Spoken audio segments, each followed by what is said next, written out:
अनंतकोटी ब्रह्मांड नायक राजाधिराज योगीराज सद्गुरु श्री स्वामी समर्थ. नमस्कार स्वामी, साष्टांग नमस्कार. नमस्कार नाना सदैव नमस्कार. नमस्कार नानी सहर्ष नमस्कार. नमस्कार स्वामी सहस्त्र नमस्कार. सर्व स्वामी भक्तांना वंदन. आज 1 फेब्रुवारी 2026च्या सांघिक प्रार्थनेला आपण जमलेलो आहोत. श्री स्वामी समर्थांचं पूजन करण्यासाठी आपण सर्वजण जमलेलो. श्री स्वामी समर्थांचे दर्शन घेण्यासाठी आपण इथे जमलेलो आहोत. स्वामी समर्थांची उपासना वेगवेगळ्या मार्गाने करता येते. त्याकरता ज्ञानमार्ग आहे, कर्ममार्ग आहे, भक्तिमार्ग आहेत. आपण सर्वजण उपासना करतो आहे, आपण भक्तिमार्गाने करत आहोत. कधी कधी प्रश्न पडतो की या 3 मार्गांपैकी कोणता मार्ग योग्य आहे. एखादी व्यक्ती भेटते आणि मग म्हणते, मी सांगतो त्या मार्गाने चल, तुला सिद्धी प्राप्त होईल. कुणीतरी येऊन सांगतं की निष्काम कर्म कर. त्यामुळे संसारी माणूस संभ्रमात पडतो. यापैकी आपण नक्की काय करावे हे आपल्याला समजेनासे होते. दररोजचे जीवन जगत असताना भक्तिमार्गासारखा सुलभ मार्ग नाही. संत नामदेव व संत ज्ञानेश्वर यांच्या गोष्टी आपणा सर्वांना ठाऊक आहेत. संत ज्ञानेश्वर हे योगमार्गाने जाणारे होते, तर संत नामदेव भक्तिमार्गाने जाणारे होते. भगवान विठ्ठल नामदेवांवर प्रसन्न होते. प्रत्यक्ष विठ्ठल नामदेवाशी बोलत असे. विठ्ठल नामदेवाचे सर्व लाड पुरवीत असे. ज्ञानेश्वर माऊलीवरही विठ्ठलाचे कृपाछत्र होते. नामदेवाची भक्ती केवळ स्वतःपुरती मर्यादित होती. मी आणि माझा विठ्ठल यातच ते मग्न असत. ते फार सुंदर कीर्तन करीत असत. ज्ञानेश्वरांनी जाणले, आपल्या कीर्तनाने नामदेव सर्वांना मोहित करीत आहे व त्यामुळे नामदेवांकडून भक्तिमार्गाचे चांगलं कार्य करून घेता येण्यासारखे आहे. ज्ञानेश्वर स्वतः ज्ञानमार्गाने जाणारे होते, परंतु त्यांनी ओळखले होते की नामदेवामार्फत भक्तिमार्गाचा प्रसार करून घेणे गरजेचे आहे. त्याकरता ज्ञानेश्वरांनी नामदेवांना स्वतःबरोबर यात्रेला घेऊन जायचे ठरवले. नामदेवांना सोबत घेऊन पदयात्रा करण्याचा ज्ञानेश्वरांचा मानस होता. परंतु प्रश्न असा होता की विठ्ठलाला सोडून नामदेव निघणार कसे. विठ्ठलानेही नामदेवाला सांगितले, नामदेवा तुला जाणे गरजेचे आहे. विठ्ठलाला सोडून पदयात्रेला जाताना नामदेवांना खूप विरह यातना झाल्या. विठ्ठलाला सोडून कुठे जाऊ, कसे जाऊ याचे दुःख त्यांना होत राहिले. कधीतरी ते असेच भाव आपल्याही मनात निर्माण होत असतात. वर्षानुवर्ष आपण पारंपरिक पद्धतीने पूजा अर्चा करीत असतो. ती सोडून दुसरी उपासना पद्धती कशी अंगीकारावी असा प्रश्न आपल्याला पडतो. नामदेवाच्या मनातही असा संभ्रम निर्माण झाला होता. माझ्याकडून हे होणार नाही असे त्यांना वाटत होते. विठ्ठलाला सोडून मी जगू तरी कसा असे भाव त्यांच्या मनात निर्माण झाले होते. पंढरपूर सोडून लांब जाणे त्यांना पसंत नव्हते. परंतु साक्षात गुरुमाऊली विठ्ठलाने नामदेवाला आज्ञा केली की तुला आता जायलाच पाहिजे. आणि नामदेव आणि ज्ञानेश्वर यात पदयात्रेला निघाले. वाटेत घडलेली घटना फार महत्त्वाची आहे. दुपारची वेळ होती. वाटेत दोघांनाही तहान लागली. जवळपास कुठेही पाणी दिसत नव्हते. प्रवास वाळवंटातून सुरू होता. चालता चालता वाटेत एक विहीर लागली. त्या विहिरीतील पाणी अगदी तळाला गेले होते. नामदेव विचार करू लागले की या विहिरीतील पाणी आपण कसे मिळवणार. परंतु नामदेवांची विठ्ठलावर पूर्ण निष्ठा होती आणि विठ्ठल त्यांना कुठूनही पाणी उपलब्ध करून देईल अशी त्यांची मनोमन खात्री होती. आणि त्याचमुळे नामदेव अत्यंत शांत चित्त होते. ज्ञानेश्वरांनी त्यावेळी नामदेवांना एक प्रश्न विचारला की तू आता पाणी कसे पिणार. ज्ञानेश्वर योग मार्ग व ज्ञान मार्गाचे अभ्यासक होते. त्यामुळे त्यांनी स्वतःला सूक्ष्म रूप धारण केले आपल्या जवळच्या सिद्धींनी ज्ञानेश्वर सूक्ष्म रूप धारण करून विहिरीच्या तळाशी जाऊन पाणी पिऊन पुन्हा विहिरीच्या बाहेर आले. नामदेवांना आता पुन्हा ज्ञानेश्वरांनी प्रश्न केला की आता तुझी तहान तू कशी भागवणार आहेस. आता नामदेवांनी अंतःकरणापासून विठ्ठलाचा धावा केला. त्यामुळे घडले असे की विहिरीतील झऱ्याचे पाणी खूप वाढत चालले. विहिरीतील पाण्याची पातळी वाढू लागली आणि काही वेळातच विहीर पाण्याने तुडुंब भरून वाहू लागली. ईश्वराची कृपा बरसते. नामदेवांनी विठ्ठलावर पूर्ण विश्वास ठेवला होता. विठ्ठल माझा पाठीराखा आहे व नेहमी मला तो मदत करणार आहे. नामदेवांनी जसा धावा केला तसाच धावा आपल्या अंतःकरणातही उत्पन्न झाला पाहिजे. विहिरीतून वर आलेले पाणी नामदेव प्यायले. हे पाणी विहिरीतून वाहू लागले आणि ते केवळ नामदेवांपुरते न राहता सर्वांसाठी पाणी उपलब्ध झाले. भक्ती मार्गाचे हे वैशिष्ट्य आहे. वैयक्तिक मोक्ष मुक्तीपेक्षा स्वतःबरोबर समाजाचा केलेला उद्धार भक्ती मार्गात महत्त्वाचा मानला जातो. आपल्यासारख्या प्रापंचिक सर्वसामान्य लोकांना अनुसरण्यासाठी भक्ती मार्ग हा अत्यंत सुलभ मार्ग आहे. त्यामुळे भक्ती मार्गाचा प्रसार सर्वत्र केला पाहिजे. अशी भक्ती करताना माणसाला प्रश्न पडतो की परमेश्वर सगुण आहे की निर्गुण आहे. कुणाला तो मूर्तीमध्ये दिसतो तर कुणाला परमेश्वर चराचर सृष्टीत भरलेला दिसतो. त्यामुळे त्याचे रूप निर्गुण आहे का सगुण आहे अशा ह्याच्यात माणूस संभ्रमात पडतो. मी सगुण मूर्तीची पूजा करू की निर्गुणातील परमेश्वराला बघू. याचे उत्तर देताना रामदास स्वामी म्हणतात, निर्गुण म्हणजे बहुगुण, बहुगुणी अंतरात्मा जाण, सकळ त्यांचे अंश हे जाण प्रचिती पहा. निर्गुण म्हणजे केवळ निराकार, काही गुण नसलेला असे नाही. उलट निर्गुण म्हणजे बहुगुण आहे असे रामदास स्वामी म्हणतात. त्या बहुगुणी अंतरात्म्याला जाणा असे रामदास स्वामी सांगतात. आपला अंतरात्मा प्रत्यक्ष बहुगुणी परमेश्वरच आहे. सकळ त्यांचे अंश प्रचित पहा म्हणजे त्याच्या या सर्व रूपाचा तुम्ही अनुभव घ्यावा. हे सर्व ईश्वराविषयी झाले. आता भक्त कसा असावा तेही महत्त्वाचे आहे. याविषयी रामदास स्वामी काय म्हणतात ते पाहूया. रामदास स्वामी म्हणतात, शिष्य पाहिजे दृढ व्रताचा, शिष्य पाहिजे उत्तम कुळीचा, पुण्यशील. प्रथम शिष्य व्हायचे आहे, त्यानंतर भक्ती करायची आहे. दोन्ही होणे हे एक व्रत आहे. हे व्रत शिष्याने पुढे चालवायचे आहे. ते चालवताना रामदास स्वामी काय सांगतात, कीर्ती पाहता सुख नाही, सुख पाहता कीर्ती नाही, केल्याविण काहीच नाही कोठेतही. शिष्याने या गोष्टींचे आचरण करायचे आहेत. अर्थात शिष्याने दृढव्रती असावे, त्याचे कुळ उत्तम असावे, तो पुण्यशील असावा. असा उत्तम शिष्य तुम्हाला व्हायचा आहे व भक्ती मार्गावरून पुढे जायचे आहे. सामान्य माणसाला दुसरा प्रश्न असा पडतो की प्रपंच करावा की परमार्थ करावा. रामदास स्वामींनी म्हटले आहे, आधी प्रपंच करावा नेटका, पहावे परमार्थ विवेका, जेणे करता उभय लोका संतुष्ट होतील. परमार्थ आणि प्रपंच ही दोन्ही चांगल्या भूमिकेतून पार पडा. पुढे सावधानतेचा इशारा देताना ते म्हणतात, प्रपंची जो सावध तोच परमार्थ करील जाण. अर्थात जो उत्तम संसार करू शकतो तोच परमार्थ साधू शकतो. या उलट प्रपंची जो अप्रमाण तो परमार्थी खोटा.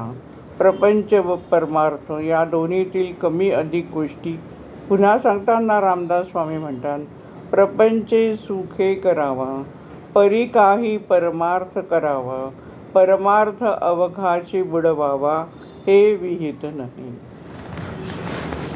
प्रपंच करा पण बरोबर परमार्थही करा. परमार्थ पूर्ण सोडून दिला आहे असेही कधी व्हायला नको. आता समजा आपण शिष्य झालो आहोत, उत्तम भक्तही झालो आहोत. प्रपंच करून परमार्थाकडे वळण्यासाठी योग्य उपासना मार्गही आपल्याला मिळालेला आहे. आपण योग्य भक्ती करत आहोत अशा पायरीवर आपण येऊन पोहोचलेलो आहोत. अशा वेळेला काही जणांना मंत्रदीक्षा घेण्याची घाई होते. मंत्रदीक्षा घेतल्यावर लवकर प्रगती होईल असे त्यांना वाटते. मंत्रदीक्षा घेण्यासाठी सुद्धा शिष्याची पात्रता असावी लागते. या संबंधी संत एकनाथ महाराजांच्या चरित्रातील एक सुंदर कथा आपण पाहूया. सामान्य माणसाला दुसरा प्रश्न सापडतो की प्रपंच करावा की परमार्थ करावा. रामदास स्वामींनी म्हटले आहे, आधी प्रपंच करावा नेटका, पहावे परमार्थ विवेका, जेणे करता उभय लोका संतुष्ट होतील. परमार्थ आणि प्रपंच ही दोन्ही चांगल्या भूमिकेतून पार पडा. पुढे सावधानतेचा इशारा देताना ते म्हणतात, प्रपंची जो सावध तोच परमार्थ करील जाण. अर्थात जो उत्तम संसार करू शकतो तोच परमार्थ साधू शकतो. या उलट प्रपंची जो अप्रमाण तो परमार्थी खोटा. प्रपंच व परमार्थ या दोन्हीतील कमी अधिक गोष्टी पुन्हा सांगताना रामदास स्वामी म्हणतात, प्रपंचे सुखे करावा, परी काही परमार्थ करावा, परमार्थ अवघाची बुडवावा, हे विहित नाही. प्रपंच करा पण बरोबर परमार्थही करा. परमार्थ पूर्ण सोडून दिला आहे असेही कधी व्हायला नको. आता समजा आपण शिष्य झालो आहोत, उत्तम भक्तही झालो आहोत. प्रपंच करून परमार्थाकडे वळण्यासाठी योग्य उपासना मार्गही आपल्याला मिळालेला आहे. आपण योग्य भक्ती करत आहोत अशा पायरीवर आपण येऊन पोहोचलेलो आहोत. अशा वेळेला काही जणांना मंत्रदीक्षा घेण्याची घाई होते. मंत्रदीक्षा घेतल्यावर लवकर प्रगती होईल असे त्यांना वाटते. मंत्रदीक्षा घेण्यासाठी सुद्धा शिष्याची पात्रता असावी लागते. या संबंधी संत एकनाथ महाराजांच्या चरित्रातील एक सुंदर कथा आपण पाहूया. एकदा एक उपासक संत एकनाथांच्या मागे लागला, मला मंत्रदीक्षा द्या. ज्याला आपण मंत्रदीक्षा म्हणतो त्याला उपदेशही म्हणतात. मंत्रदीक्षा मागणारी व्यक्ती कशी आहे हे संत एकनाथ जाणून होते. त्यामुळे त्याला आपण उपदेश करून काहीही उपयोग नाही हे संत एकनाथांना माहीत होते. त्यामुळे त्याला ते तू उद्या ये, परवा ये अशी उत्तरं देत असत. काही ना काहीतरी स्वभावी सांगत आणि मंत्रदीक्षा देण्याचे टाळत असत. एक दिवस तो शिष्य एकनाथांना म्हणाला, तुम्ही मला प्रत्येक वेळी उद्या ये, परवा ये असे सांगता. बाकीच्या सर्वांना उपदेश देता, मला मात्र उपदेश देत नाही. असे चालणार नाही. मी एवढा तुमच्या शेजारी राहतो, तरी तुम्ही माझ्याकडे दुर्लक्ष करता. आता काही झाले तरी उद्या मी येणार आणि तुम्ही मला मंत्रदीक्षा द्यायची आहे. त्याप्रमाणे तो शिष्य दुसऱ्या दिवशी सकाळी आला. मंत्रदीक्षा देण्याकरता लागणारी सर्व तयारी घरातील मंडळींनी करून ठेवली होती. केवळ पाण्याचा एक तांब्या भरून ठेवायचा होता.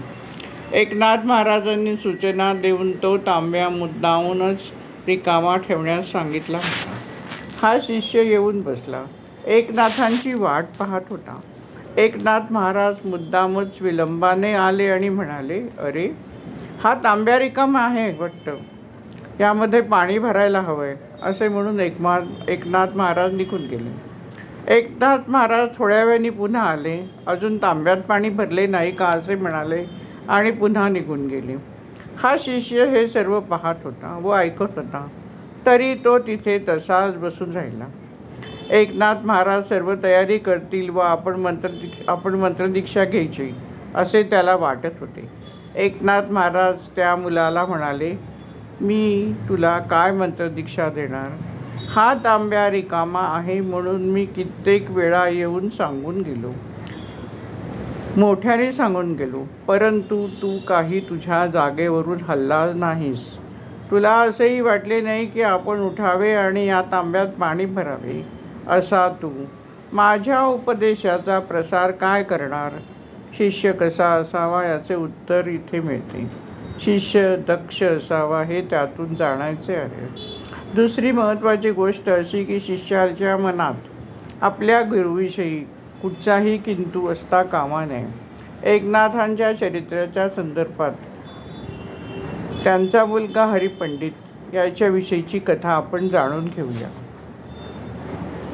एकनाथ महाराज प्रवचन करीत असताना सर्व सभा मंत्रमुग्ध होऊन जात असे. हरिपंडितांनीही काशीला जाऊन शिक्षण घेतले होते. हरिपंडित विद्वान होता व तो संस्कृत भाषेत प्रवचने करू शकत असे. तोही एकनाथांच्या कीर्तनामध्ये अगदी तल्लीन होत असे. एकनाथांच्या कीर्तनाला दररोज पांढरा शुभ्र वेश परिधान करून 3 युवती येत असत. एके दिवशी हरिपंडिताच्या मनात शंका उत्पन्न झाली की आपले वडील या 3 युवतींकडे बघून तर कीर्तन करीत नाहीत ना. कुणाच्या मनात कधी कशी शंका येऊ शकते हे पहा. हरिपंडिताच्या मनातील शंका एकनाथांनी जाणली. एक दिवस त्यांनी आपले प्रवचन खूप लांबवले. तास 1.5 तास उशीर झाला. त्यामुळे प्रवचन संपल्यावर सर्व मंडळी भराभरा घरी निघून गेली. केवळ या 3 युवती तिथे थांबल्या. एकनाथ हरिपंडिताला म्हणाले, खूप उशीर झाला आहे. सर्वजण निघून गेले आहेत. या 3 युवतींना तू घरी सोड. हरिपंडिताला खूप आनंद झाला. त्याला वाटले की आता या 3 युवतींशी आपल्याला बोलता येईल. आपल्या मनात जे काय आहे त्याच्याविषयी खात्री करून घेता येईल. तो त्यांना घरी सोडण्यासाठी आनंदाने निघाला. थोडे अंतर चालू झाले आणि आता तो मनातील विषय काढण्याच्या तयारीत असतानाच या 3ही युवती अदृश्य झाल्या. हे पाहून हरिपंडित एकदम घाबरला. हे काय असे घडले, कसे हे घडले असा मनात त्याच्या विचार आला. घरी आल्यावर हरिपंडितांनी सर्व कथा एकनाथांना सांगितली. माझ्या मनात तुमच्याविषयी किंतु आला होता हेही त्यांनी सांगितले. मी त्यांना सोडायला गेलो असताना त्या अचानक अदृश्य झाल्या. त्यावेळी एकनाथांनी हरिपंडिताला सांगितले की या 3 युवती म्हणजे गंगा, यमुना व सरस्वती अशा नद्या आहेत. अनेक व्यक्ती या नद्यांच्या प्रवाहात आपले पाप धुवून निघावे म्हणून स्नान करतात. त्यामुळे त्या मलिन झाल्या आहेत. पुन्हा पवित्र होण्यासाठी या नद्या पुराण ऐकण्यासाठी येऊन बसतात. हरिपंडितासारख्या शिष्याला जर एकनाथांसारख्या गुरुविषयी थोडा जरी संभ्रम निर्माण झाला तरी लागलीच ईश्वरी शक्ती कार्यरत झाली आणि जाणीव कार्यरत झाली हे या कथेवरून आपल्याला दिसते. स्वामी समर्थ परिवाराचे कार्य करत असताना अशाच प्रकारचा एक प्रसंग माझ्या अनुभवात आला. त्याविषयी तुम्हाला सांगणार आहे. श्री स्वामी समर्थांचे परिवाराच्या कार्याकडे किती लक्ष आहे ते या प्रसंगातून किंवा अनुभवातूनच तुम्हाला कळेल आणि तो अनुभव तुम्हाला आनंद द्यावा यासाठी मी कथन करत आहे. 2003 मध्ये परमपूज्य नानी स्वामी सरणी विलीन झाले. त्यावेळेला साहजिकच स्वामीं तव शरणम या द्वैमासिकाची जबाबदारी माझ्यावर येऊन पडली. मासिकात काय काय लेख असावे याविषयी माझ्या मनात विचार चालू असताना द्वैमासिकात नानांच्या विषयी 2 पाने असावीत असे त्यावेळचे ट्रस्टी श्री हरी तेरे देसाई यांनी मला सांगितले. नानांच्या विषयी 2 पाने त्याप्रमाणे मी लिहायला सुरुवात केली. स्वामी समर्थ परिवाराच्या मासिकाच्या सभासदातील एक व्यक्ती तिच्या मनामध्ये असाच किंतु निर्माण झाला की आता इतर संस्थेप्रमाणे स्वामी समर्थ परिवारात देखील स्वामींपेक्षा नानांनाच मोठे मानले जात आहे. त्यांच्या मनात संभ्रम निर्माण झाला आणि त्याच रात्री त्यांना समर्थांकडून दृष्टांत मिळाला की अरे नाना माझा परमशिष्य आहे आणि मी नानांच्या मठात सगुण रूपात उभा आहे. तिथे जा क्षमा माग असे त्यांनी सांगितले. त्याप्रमाणे हे गृहस्थ मठामध्ये आले. भेट झाली. त्यांनी सर्व कथा कथन केली. सांगायचा मुद्दा एवढाच की त्यांच्या मनात संभ्रम निर्माण झाला की संस्थेचं काम चुकीच्या मार्गाने होत आहे आणि हा त्यांचा संभ्रम दूर करण्यासाठी स्वामी समर्थांनी त्यांना दृष्टांत देऊन सांगितलं की मी मठामध्ये नाना माझा परमशिष्य आहे आणि नानांच्या मठामध्ये मी सगुण रूपात उभा आहे. हे गृहस्थांची भेट झाल्यावर त्यांचा सगळा संभ्रम दूर झाला आणि त्याचप्रमाणे मलाही आनंद प्राप्त झाला की आपण कार्य योग्य मार्गाने करत आहोत. परमेश्वराचं सगळ्या गोष्टींवर किती नियंत्रण आहे, किती लक्ष आहे आणि असलेले भक्तांच्या मनात झालेले संभ्रम परमेश्वर कसे दूर करतो हे या कथेतून आपल्याला सगळे समजावं आपल्याला आनंद मिळावा आणि मलाही आनंद मिळावा म्हणून ही कथा मी कथन केली. माणसाला ईश्वर भक्तीची गोडी लावायला लागते. जर ईश्वर एवढे सगळे देतो तरी माणसामध्ये ईश्वर भक्तीची गोडी निर्माण करण्यासाठी संत जन्माला घालावे लागतात. हे असे का? कारण मनुष्य हा मायेत अडकलेला असतो. आता ही माया म्हणजे काय? तर माया म्हणजे एकच की जो घडवणारा आहे त्याच्याकडे माणसाचे पूर्ण दुर्लक्ष असते आणि जे काय घडले आहे त्याकडे मनुष्य आकृष्ट होतो. उदाहरणार्थ गुलाबाचे फूल. आपल्याला ते आवडते कारण ते खूप सुंदर आहे, त्याचा सुगंध खूप चांगला आहे. परंतु आपण असा विचार करत नाही की हे गुलाबाचे फूल कुणी निर्माण केले, म्हणजे जे घडले ते गुलाबाचे फूल आहे त्यातच आपण गुंतून जातो.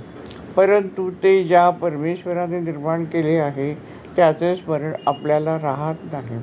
यालाच मायेत गुंतणे असे म्हणतात. एखादे सुंदर पॅकिंग केलेले गिफ्ट, त्या पॅकिंग केलेल्या कागदाकडेच आपण बघत राहतो, परंतु त्याच्या आत काय आहे हे माणूस जाणू शकत नाही. ही माया आहे.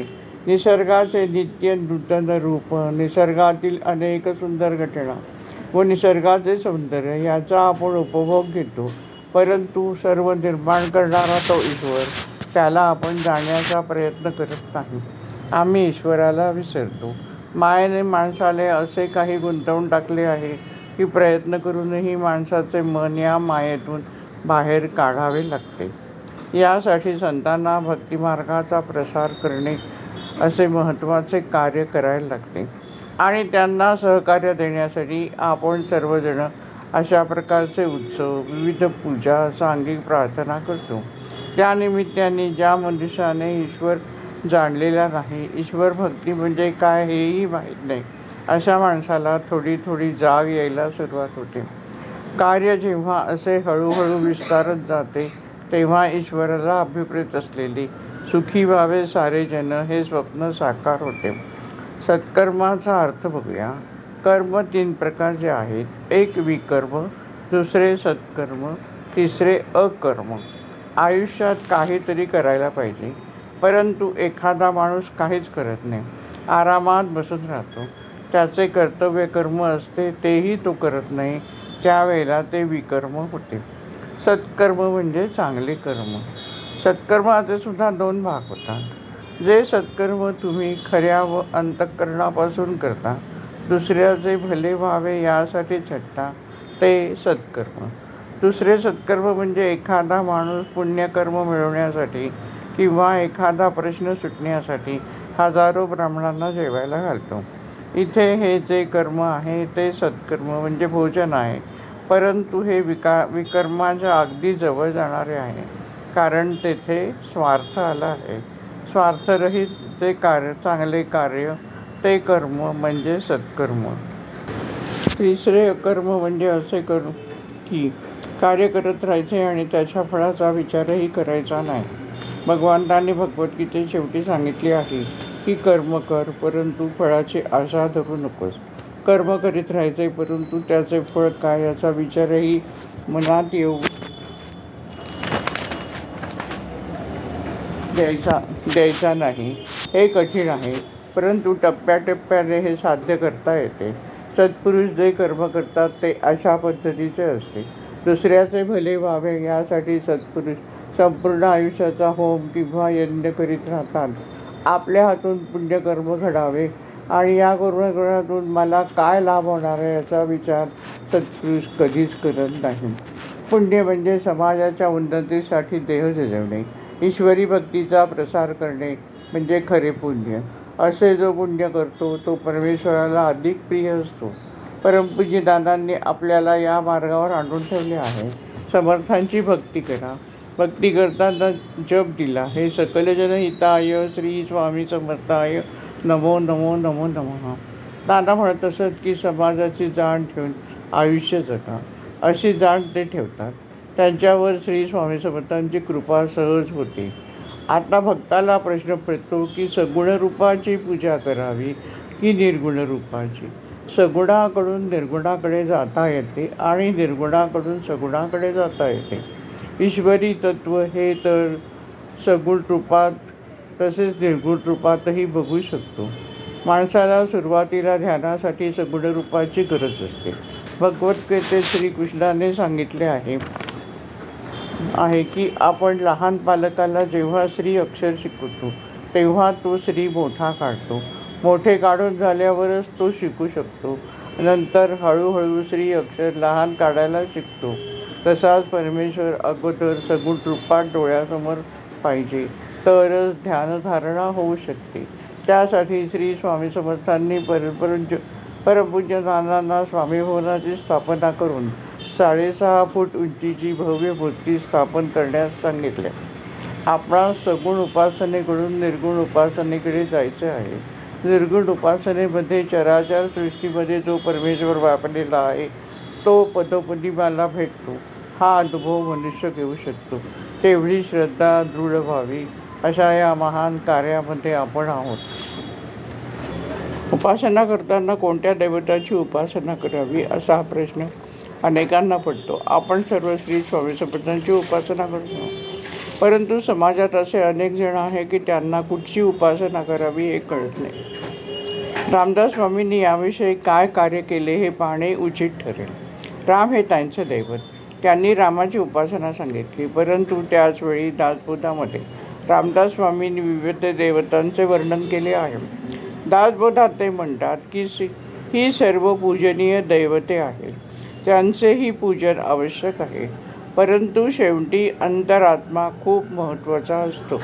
त्या अंतरात्म्याला कोणते दैवत आवडते त्या पातळीपर्यंत प्रत्येक भक्तांनी पोहोचणे आवश्यक आहे. स्वतः रामदासाने श्री गणेशाची आरती लिहिली आहे, मारुती स्तोत्र लिहिली आहे, देवीची आरती सुद्धा लिहिली आहे. यावरून रामदासांनी कोणत्या दैवताला कमी लेखले नाही असे दिसते.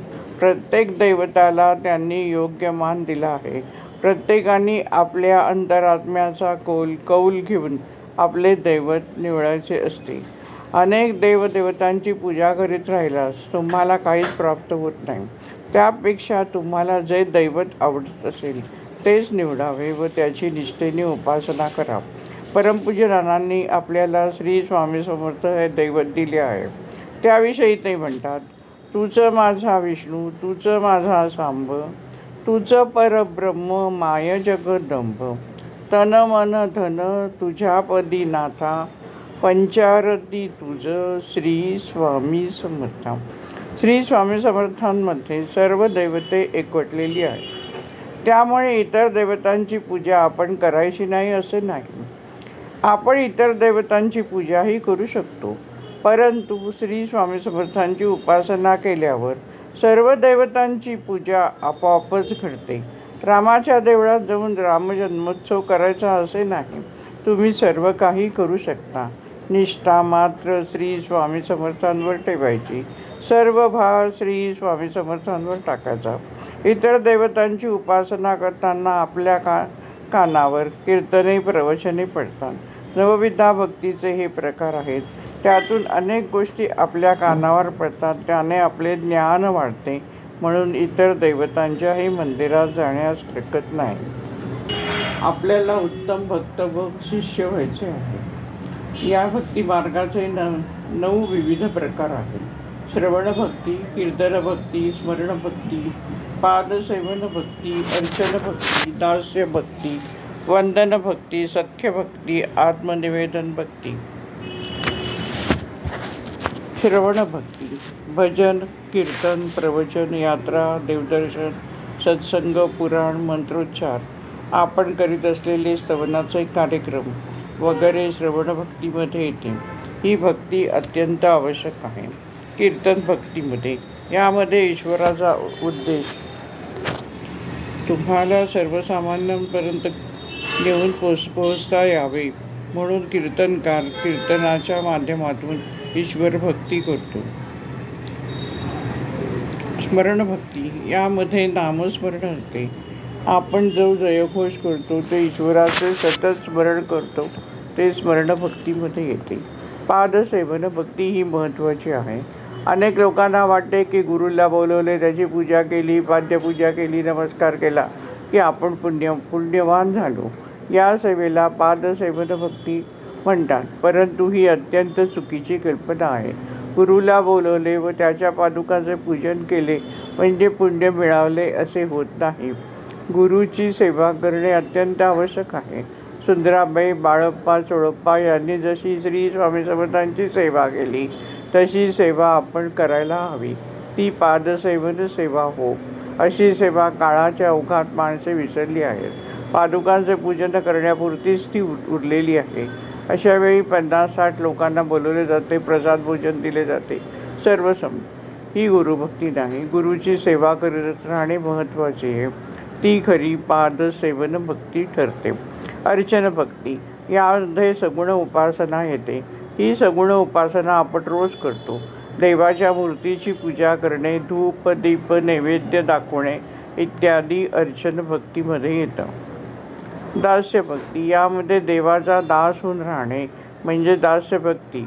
लोकांसाठी मंदिर बांधणे, त्यांच्यासाठी पाणी उपलब्ध करून देणे, त्यांच्याकरता विहिरी बांधणे, सरोवरे निर्माण करणे, उत्सव करणे, देवाच्या पालख्या काढणे, पालख्यांसाठी वस्त्र तयार करणे, आसनं तयार करणे, देवासाठी आभूषणे तयार करणे, देवाला सजवणे हे सर्व दास्य भक्तीमध्ये येते. वंदन भक्ती देवापुढे अनन्य भावाने नतमस्तक होऊन देवाला शरण जाणे आणि समाजातील व्यक्तीशीही आदरभाव ठेवणे.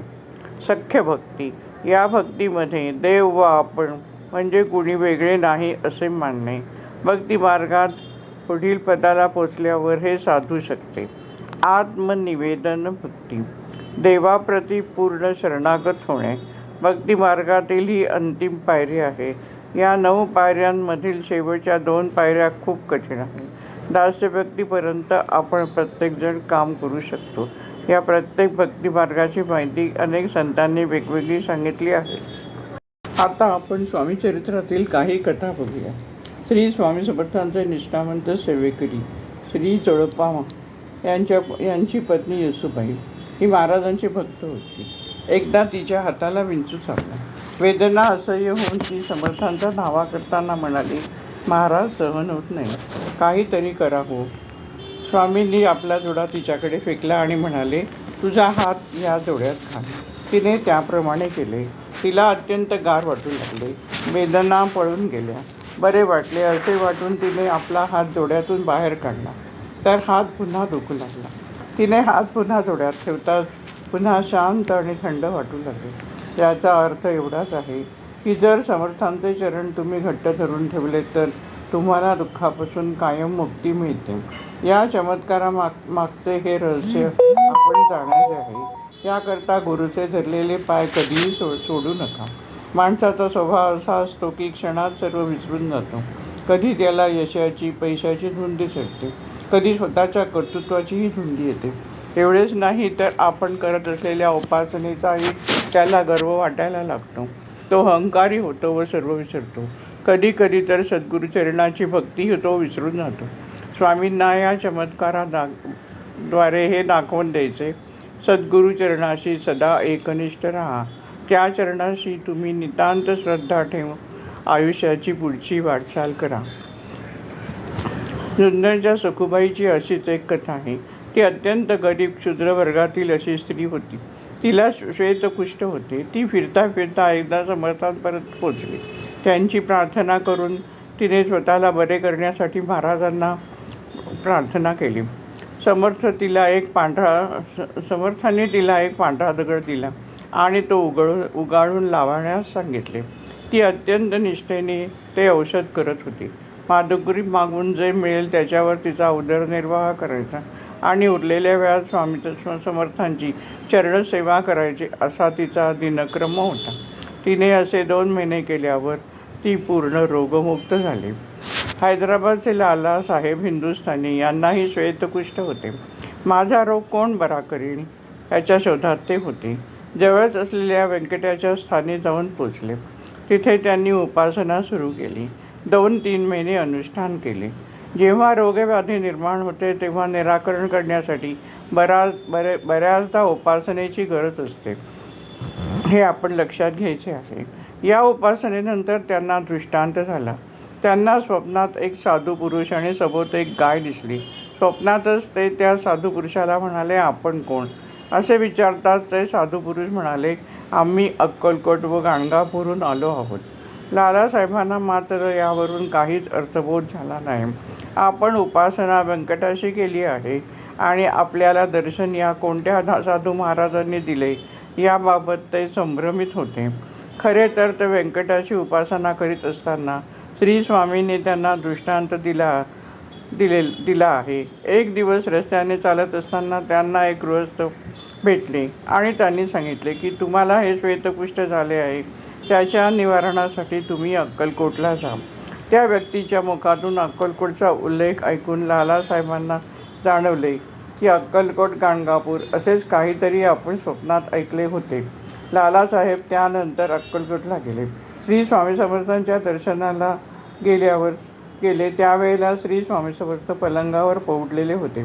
स्वामींना पाहता क्षणी लालासाहेबांना जाणवले की आपल्याला स्वप्नात दिसलेली व्यक्ती हीच आहे. सत्य जाणवताच ते श्री स्वामींपुढे नतमस्तक झाले. समर्थ त्यांना पाहून एकदम त्यांच्या अंगावर ओरडले आणि म्हणाले, काय आता औषध मागायला आला? कर्म करताना मात्र तुला काही वाटले नाही, आमची काय मारतोस? समर्थाच्या मुखातून रागाने पडलेले ते उद्गार होते. लाला हिंदुस्थानी यांच्या हातून गोहत्येचे पापकर्म घडलेले होते, त्याचा भोग म्हणून त्यांना हे श्वेतकुष्ठ आलेले असते. लालासाहेब स्वामींची क्षमा मागतात आणि म्हणतात, महाराज मला क्षमा करा, माझ्याकडून गोहत्येचे पापकर्म घडले, पण आता मी तुम्हाला शरण आलो आहे. आपल्या भक्तांना तुम्ही तारणारे आहात, या रोगातून तुम्हीच मला मुक्त करू शकता. त्यांची ही कळकळीची याचना ऐकल्यावर स्वामी म्हणाले, जा कुत्र्यांना तुकडे घाल. त्यांनी गोहत्या पशुहत्या केलेली असते म्हणून त्यांना ती उपासना दिली की कुत्र्यांना तुकडे घाल. अशा प्रकारे स्वामींचा अनुग्रह घेऊन त्यांची यथासांग पूजा करून लाला हिंदुस्थानी हैदराबादला परतले. स्वामींनी सांगितलेले व्रत मनभावे करू लागले. काही कालावधीमध्येच त्यांना आजारातून मुक्तता मिळाली. एक स्त्री समर्थांकडे आपल्या 7-8 वर्षाच्या मुलाला घेऊन आली. तिच्या मुलाला दिसत नव्हते. तिचे मातृ हृदय खूप कळवळत होते. श्री स्वामी समर्थांपाशी बोलण्याच्या आधी ती सुंदराबाईंशी बोलली आणि सुंदराबाईंना तिने विनंती केली की माझ्या या आंधळ्या मुलाला स्वामींनी दृष्टी द्यावी ही प्रार्थना करण्यासाठी मी आले आहे. तिथे असलेली शिवबाई नावाची सेविका पुढे आली आणि महाराजांना म्हणाली, या स्त्रीच्या 8 वर्षाच्या बालकाला दृष्टी हवी आहे, तो आंधळा आहे. समर्थांनी तिला सांगितले, आता 5 वैष्णव येणार आहेत, त्यावेळी या मुलाला दृष्टी प्राप्त होणार आहे. समर्थांच्या त्या वाक्याचा अर्थ कुणालाच कळला नाही. समर्थांच्या शब्दाचा अर्थ शोधणे खरेच खूप कठीण आहे. एवढे होईपर्यंत खरोखरच 5 वैष्णव तेथे येऊन पोहोचले. त्यांच्या डोक्यावर जरदारी पागोटी होती. समर्थांच्या दर्शनाला येणारी प्रत्येक व्यक्ती प्रथम त्यांना वंदन करून नंतरच आसनावर बसत असे. परंतु हे 5 वैष्णव मात्र एवढे अहंकारी होते की ते स्वामींकडे पूर्ण दुर्लक्ष करून आसनावर जाऊन बसले. ते स्वामींची परीक्षा पाहायला आले होते. स्वामींना नमस्कार करणे तर दूर राहिले, उलट आपापसात अहंकाराने चर्चा करू लागले. ते कानडी व संस्कृतमध्ये बोलत होते. साक्षात स्वामी समर्थांविषयीच ते बोलत होते. ते स्वतःला समजतात तरी कोण? स्वतःला संन्यासी म्हणवतात, पण संन्यास धर्म मात्र पाळत नाही. कुठेही फिरतात, कोणाच्याही हातचे खातात.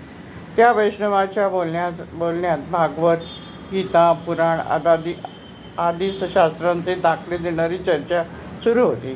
समर्थ सर्व जाणून असतात. ते त्या आंधळ्या मुलाला म्हणतात की हे काय चर्चा करत आहे ते तू सर्वांना समजून सांग. तो आंधळा मुलगा गडबडून गेला आणि म्हणाला, महाराज ते काय बोलतायत हे मला समजत नाही, मी काय सांगणार? ते 5ही जण वेद उपनिषद या धर्मग्रंथांवर चर्चा करीत होते. हे सर्व ज्ञान त्या अबोध बालकाच्या आकलनापलीकडचे होते. समर्थांनी आपल्या गळ्यातील हार त्या मुलाच्या गळ्यात घातला. झेंडूचे फूल त्याच्या डोळ्याला लावले. तत्क्षणी त्या मुलाला दिसू लागले.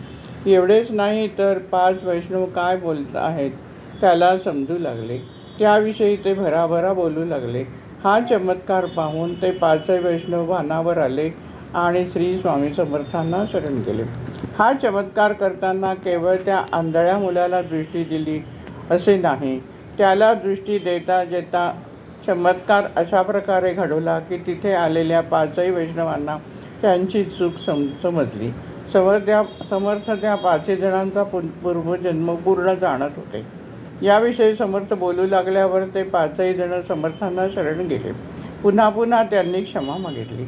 आपल्या पूर्वजन्माचा वृत्तांत समर्थांच्या मुखातून ऐकल्यावर ते अगदी हतबल होऊन गेले.